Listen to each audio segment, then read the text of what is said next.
Hello everyone, म पूनम चौधरी। हामी एक्सलको series start गरेको छौँ र एक्सल सिकिरहेको छौँ र एक्सल सिक्दाखेरि आज पनि हामी एउटा बिल क्यालकुलेसन गर्न सिक्दैछौँ प्लस हामी केही अप्सनहरू पनि युज गर्न सिक्छौँ है। ओके, र हामी लाग्छौँ कम्प्युटर स्क्रिन।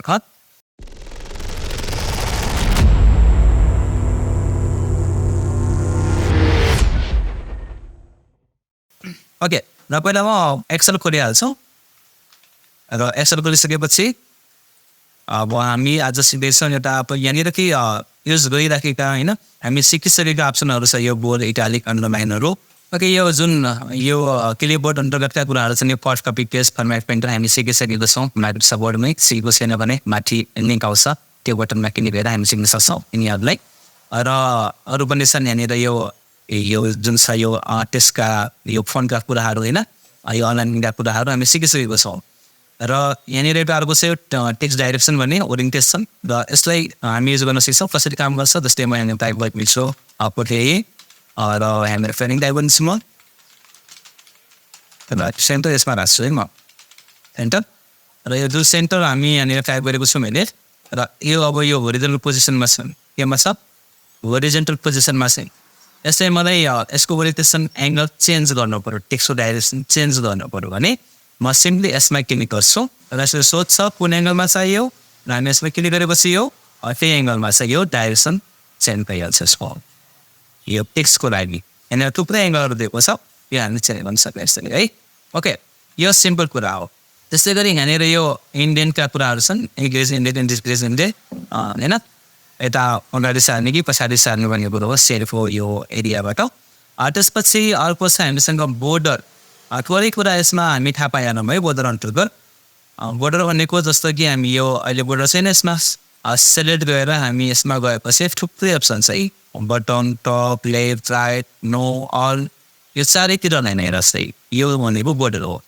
र अब मैले यसमा क्लिक गरेर यहाँनिर अप्सन मैले युज गरेन, तल गएँ मानौ यहाँनिर चाहिँ यो ड्र बोर्डर, ड्र बोर्डर यहाँ छ होइन, यो ड्र बोर्डरमा क्लिक गर्छौँ र यो पेक्सिल आउँछ र हामी चाहिँ क्लिक गरेर हामी चाहिँ लाइन पनि तान्न सक्छौँ, जहाँ जहाँ चाहियो होइन यस्तरी, जहाँ जहाँ चाहियो त्यहाँ त्यस्तै तान्न सक्यो है यस्तरी। र यो भनेको ड्र बोर्डरको माटेबाट भइरहेको यस्तरी, यो हामीलाई चाहिएको ठाउँमा मात्रै बोर्डर अप्लाई गर्न सक्छौँ यस्तै। ओके, यो कुरा थाहा पाउने। त्यसपछि मैले यसलाई क्लिक गरेर बन्द गरेँ अनि यो हाइलाइट भइहाल्यो, यसलाई हाइलाइट गर्न पऱ्यो भने यहाँबाट हामी हाइलाइट गर्न सक्छौँ यस्तरी, कोही पनि सेललाई होइन यस्तरी। त्यसपछि यो कलर चेन्ज गर्न पऱ्यो भने भनेको हामी सिकेकै छौँ, यो सेलेक्सन गर्न सक्छौँ। अलाइनमेन्टका कुराहरू भयो, यो लेफ्ट राइट सेन्टर कहाँ राखियो। त्यसपछि गएर ऱ्यापटेक्स भनेको छ, यो पनि सिकिहाल्यौँ हामी है ऱ्यापटेक्स। ऱ्यापटेक्सको मतलब काम भनेको जस्तै यो डी जुन कोलम छ यहाँदेखि यहाँ टाइप गर्दैछौँ, मानव मैले यहाँनिर कोटाही नै टाइप गरेँ, कोटाही अनि ट्रेनिङ पनि टाइप गरेँ र अब यो कोटाही ट्रेनिङ टाइप गरेर मैले इन्टर गरेको छु र यो यसमा अँटेर बाहिर गएर है हो। अब यो यसकै भित्र चाहियो भने त्यो अवस्था हामी ऱ्यापटेक्समा क्लिक गरेपछि यसको तल गइहाल्छ र यसलाई भन्छ ट्यापिक्स होइन। यहाँ पनि हामी यसलाई सर्टकटबाट पनि युज गर्न सक्छौँ, जस्तै मैले कोटाही टाइप गरेँ, अब यतिकै इन्टर गरेपछि यो अर्कोमा गइहाल्छ होइन। तर हामीलाई सर्टकटबाट यसकै तल ल्याउनु छ भने अलसँग इन्टर प्रेस गर्ने, केसँग अलसँग इन्टर प्रेस गरे यसरी अल इन्टर गरेपछि तल आउँछ। तर अब हामी यसमा के टाइप गर्ने हो त्यो टाइप गर्न सक्छौँ है, यो सर्टकट र यो लककट भन्ने। ओके, यो युज गर्न जाने। त्यसपछि अर्को अप्सन छ हामीसँग यो मर्ज है, मर्ज। अब मर्जको काम के हो भनेपछि हामी मर्ज भनेको कुनै पनि दुई वा दुईभन्दा बढी सेल्सलाई एउटै बनाउनु छ भने मर्ज अप्सन युज गर्छौँ। जस्तै एउटा यो सेल हो, दुईवटा, तिनवटा, चारवटा, यो चारवटालाई मलाई एउटै गर्नु छ, सेलेक्ट एन्ड यसमै क्लिक, मदर सेन्टर, यो सेन्टर भइहाल्छ, के अरे मर्ज भइहाल्छ, एउटै भइगयो है। र मर्ज भएपछि जस्तै म यहाँबाट सेलेक्ट गरेँ भने यसको नाम याफ 19 हो, यसको नाम G19 हो, यसको नाम F20 हो, यसको नाम G20 हो। मर्ज गरेपछि यसको नाम के हुन्छ त सेलेक्ट के हुन्छ थाहा छ? यो चारवटालाई एउटै बनाएपछि यसको नाम के हुन जान्छ?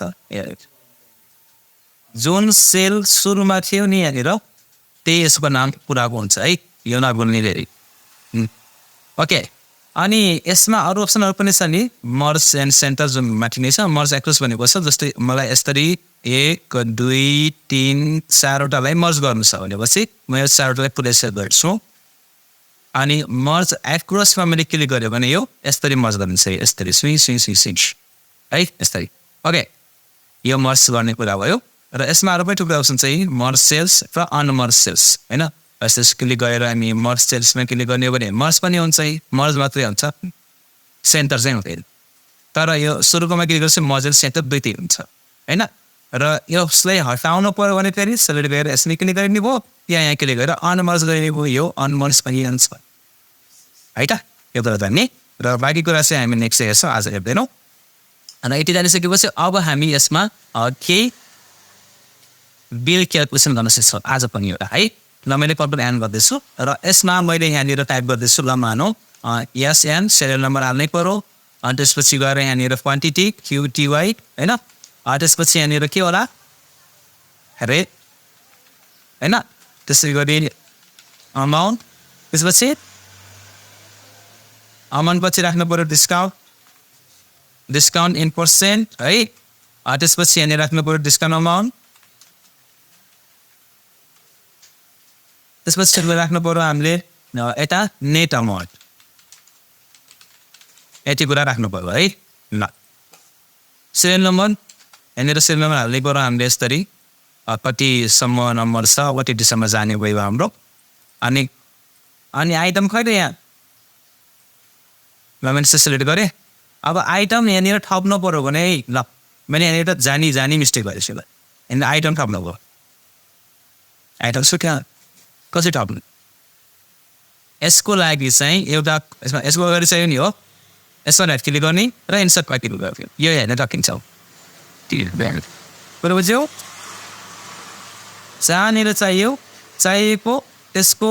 पछाडि क्लिक गर्ने अब यसको अगाडि चाहियो भने यसमा क्लिक गर्नु पर्यो सीको अगाडि चाहियो भने सीमा क्लिक गर्नु पर्यो जसको अगाडि चाहियो त्यसमा क्लिक गर्ने राइट क्लिक इन्सर्टमा क्लिक गर्ने यो यहाँनिर थपिन्छ है हेडरमा क्लिक गरेर र यो राखिसकेपछि अब हामी यहाँनिरबाट यो थप्न थपिसके अथवा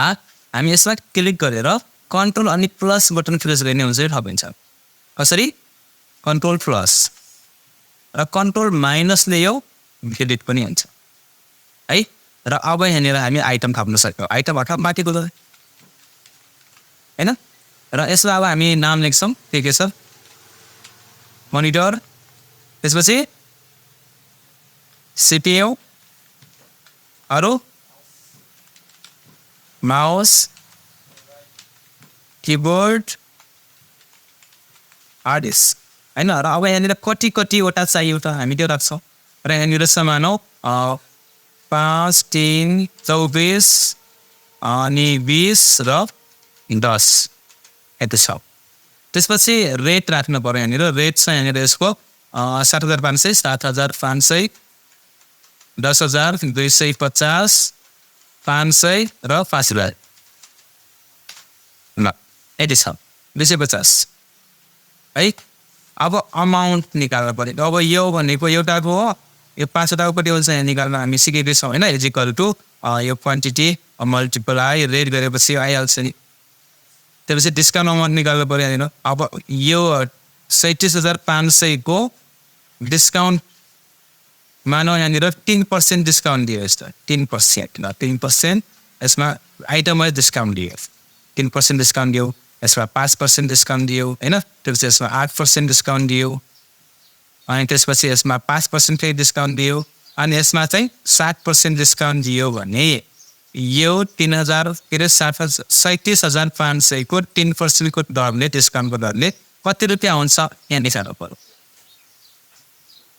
कसरी आउँछ होला इजिकल टु यो amount multiply discount in percent मेनिनु पर्यो र इन्टर गर्नु पर्यो कि यो भइहाल्छ होइन लास्ट टाइम मैले अब सानले सबै भइहाल्छ